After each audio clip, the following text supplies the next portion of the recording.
Para mí, como profesor, sigo hablando de pie. Es muy difícil de hablar sentado, ¿no? En primer lugar, muchas gracias. De nuevo, agradecer a Modest, siempre activo a promover este tipo de cosas.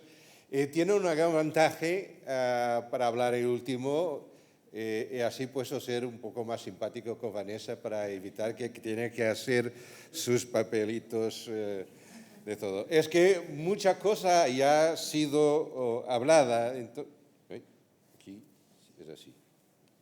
Muy bien.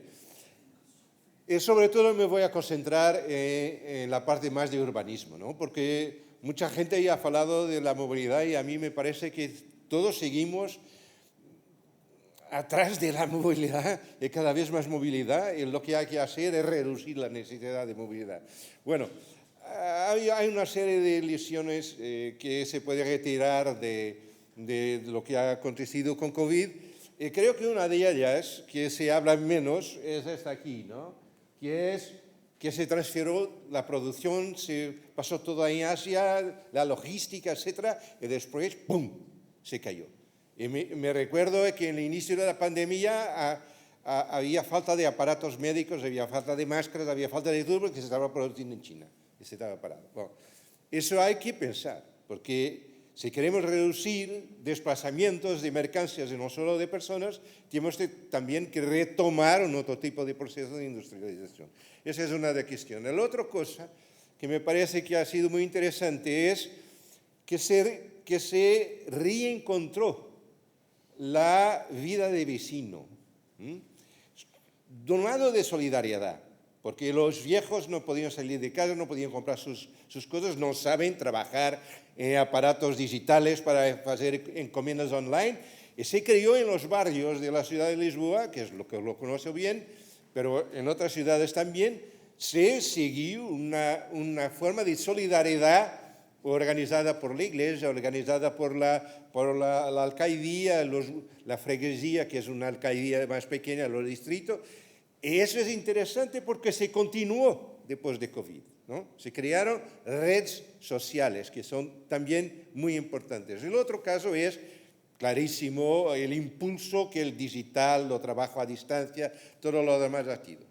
Primera cuestión, con todo esto, con un paro brutal en la economía, en las relaciones sociales se disminuyó en 7% las emisiones, casi nada.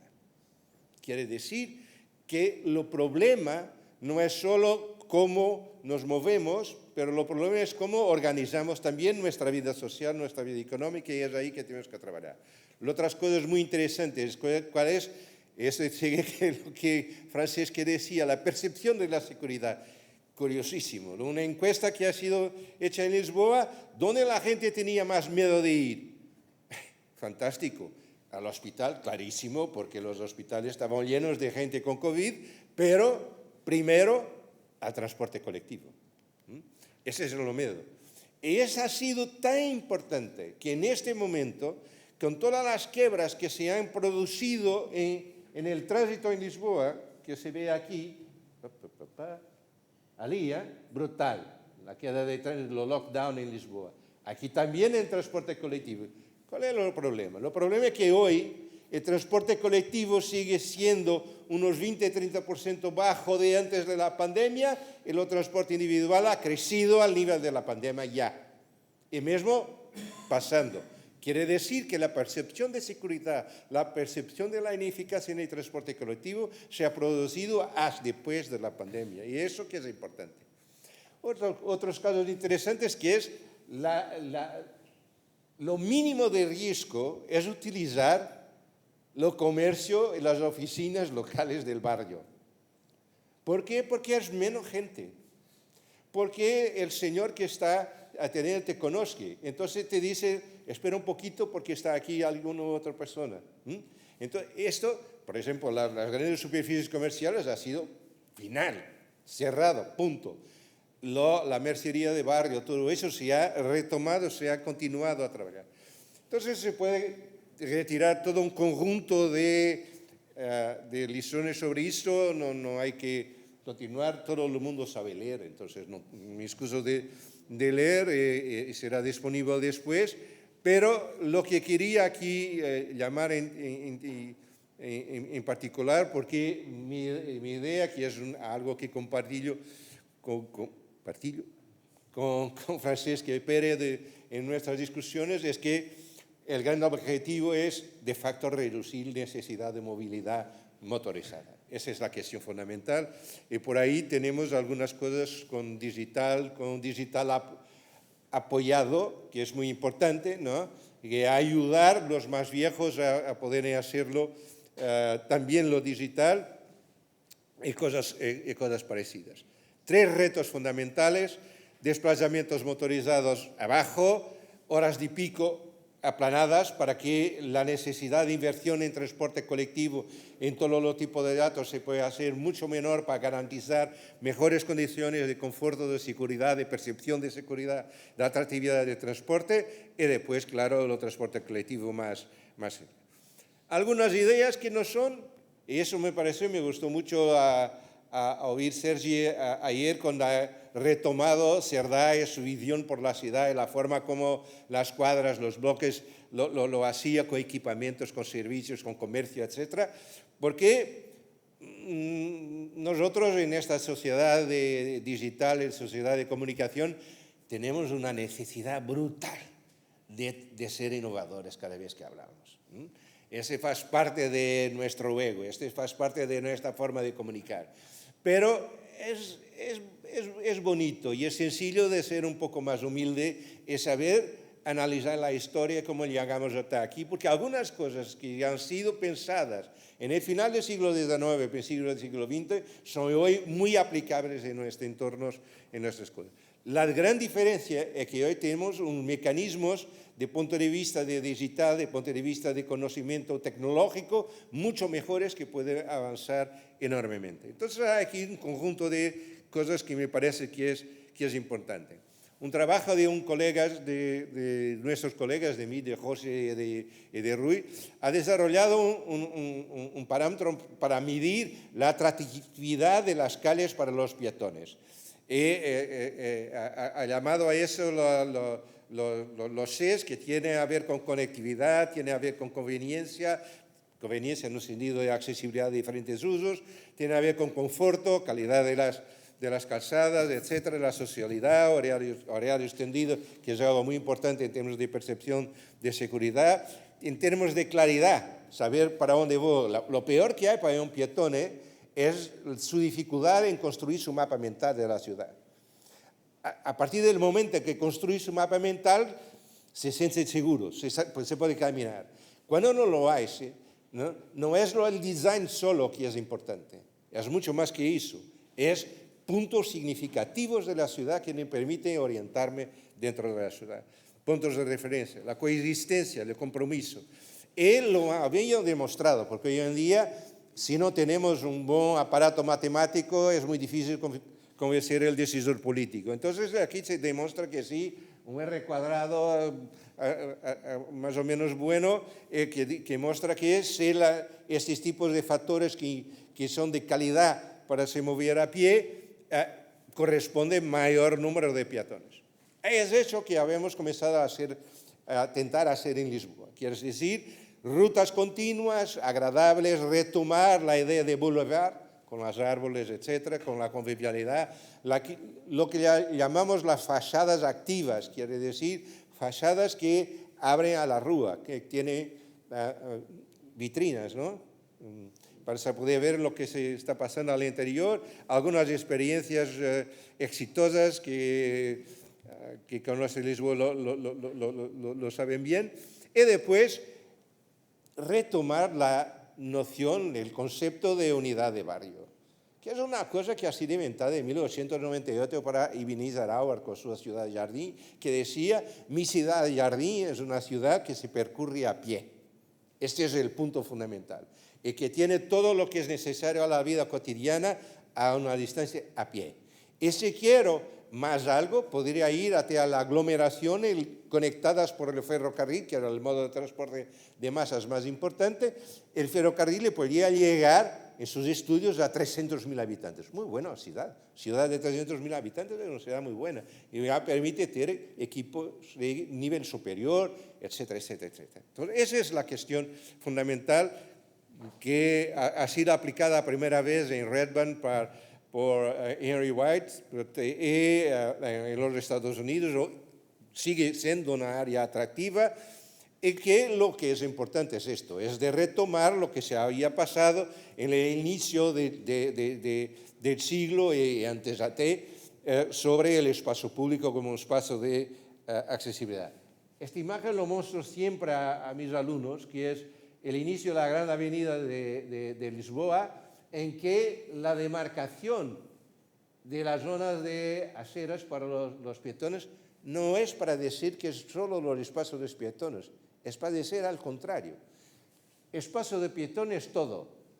El espacio por las calles, los automóviles es solo este.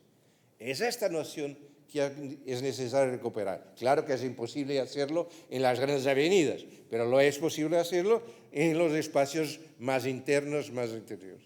Las cuadras lo he presentado, les voy a pasar rápido, pero esto ha sido muy importante. Una de las cosas en la COVID que la gente más apreció era tener espacios verdes de proximidad. No es los grandes parques tienen una otra función. No son los parques naturales, ese es otro caso también. Es de poder caminar 10 minutos, 15 minutos y poder estar en un espacio agradable, respirable, se puede mantener distancias. Bueno, esto aquí es próximo de mi escuela, entonces con la cerveza más barata de Lisboa, claro que sí hay mucha gente que se junta. Pero no es esto lo habitual que se pasa. Y recuperar espacios de referencia. El ejemplo ha sido fundamental. Y una otra cosa que es importante, porque ha sido, ¿cómo se dice?, secretario, ¿no?, del alcalde, ¿no?, que el hecho a 4 años en Lisboa, si no consigues vender tus ideas, no consigues obtener votos, y sin votos no tienes poder. Y sin poder no puedes realizar las cosas. Eso es muy sencillo. Y todos los 4 años tienes que apretar pruebas. Entonces, esa ha sido una apuesta fortísima del municipio, que es de crear en la zona principal de la ciudad, donde era un parking de automóviles, transformarla en zona peatones, reducir las calzadas y permitir un contacto entre la ciudad y el río mucho más franco. Eso permitió pasar de una situación de minoría a una situación de mayoría en las elecciones siguientes, y después se continuó sobre esto. Desarrollar el máximo posible las situaciones de las zonas de calmaría de tráfico, porque no es solo colocar un señal para los 30 kilómetros hora, pero es mucho más que eso. Es de desarrollar un diseño urbano diferente, que no es basado sobre todo en el automóvil, pero es basado en las personas. Ese es un cambio importante. El otro caso de las ciclovías. Las ciclovías están de moda. El otro día me hay cuestionado en una presentación como esta, que unos chicos muy simpáticos que presentaban las intervenciones de un barrio importante de la ciudad de Lisboa, que con participación de la población, todo lo que es políticamente correcto estaba ya representado, ¿no?, para hacer bien, etcétera, nuevas ciclovías, etcétera, etcétera, etcétera. Muy bien. Y después me da los resultados de la encuesta. 83% de la gente se desplazaba a pie, 2% en bicicleta. Prioridad de inversiones públicas, bicicleta. Las aceras son una porcaría. No hay continuidad, pero lo importante era la bicicleta, porque la bicicleta está de moda. Bien, lo que me parece es que es importante la bicicleta. Hay que pasar de 2% a 10% al mínimo, seguro, pero lo vamos a hacer con una estrategia de continuidad de percursos. Y de percursos que pueden ser también de peatones. Y eso es importante porque damos dos impulsos a la movilidad. Algunos datos muy interesantes de cuando creas las buenas condiciones, hay seguro una procura más amplia. Y para evitar que Vanessa tenga trabajo, voy a terminar. Para aplanar las demandas, ¿qué tenemos? Bueno, diferenciación de horarios, eso se está practicando mucho. Misturar el trabajo a la distancia, el teletrabajo con el trabajo presencial, los turnos, etcétera, etcétera. Eso es importante. Mayor tasa de ocupación. Por ejemplo, hay planos de movilidad en empresas en Lisboa, y tú, Pérez, vas a hablar de eso, que lo que se está haciendo es dar, por ejemplo, en el municipio de Lisboa, si vienes en tu coche con más alguien que trabaja contigo, tienes una plaza de parking gratuito en el municipio. Si vienes solo, no lo tienes, solo si eres político o director, claro. Y la otra es cómo podemos hacer esto. Esto es dramático. Y lo he visto también en los datos que han presentado de Barcelona. Pero Barcelona es muy bien comparado con Lisboa, ¿no? Cuando se ve lo que es la quiebra brutal de transporte colectivo en 20 años en Lisboa y lo que es la quiebra también de la andar a pie. ¿Cómo podemos hacer esto? Bueno, todo un cardápio. Yo creo que en términos de movilidad, si pasamos las medidas para un cardápio, nos teníamos un restaurante de 5 estrellas Michelin. Tenemos de todo. La cuestión no es saber, hoy en día, la cuestión no es saber qué medida, las medidas posibles. Eso lo sabemos todos. La cuestión es saber, en este contexto, cuál es la medida más adecuada y cuál es aquella que consigue obtener apoyo social. Porque sin apoyo social no tienes apoyo político. Sin apoyo político no tienes concretización y eso me parece que es la cuestión fundamental. Hay, sobre todo, que articular medidas urbanas con medidas de transporte y no ir solo atrás de la movilidad. Una de las cosas más interesantes que Anne Hidalgo está haciendo en París con Carlos Moreno sobre la ciudad de 15 minutos es de comprar oficinas y comprar habitación para poder influir en el mercado e introducir equipamientos, comercio y servicios en algunos barrios que eran solo dormitorios. Entonces, nada tiene que ver con política, con el Departamento de Movilidad y Transportes, pero tiene una influencia brutal en eso. Eso es la cuestión que es fundamental. Bueno, una vida urbana es que crear más accesibilidad y menor movilidad, mayor uso del teletrabajo, intermovilidad, lo venimos a hacer. Pena que el señor ha salido porque lo gustaría escribir, porque en Lisboa la Autoridad Metropolitana de Transporte está justo a intentar hacer lo mismo tipo de servicio y compartir experiencias es muy importante. Es una la función de RUITEM. Lo vamos a saber. Bien, claro que no es necesario regresar al siglo XIX, ¿no? A mucha gente, sobre todo algunos verditos e intelectuales y verdes también de profesión, que propongan regresar a la aldea, a la pequeña comunidad. No, nada de eso, eso no es irreversible. Tampoco es necesario de por el mundo de patas arriba, ¿no? De todo también.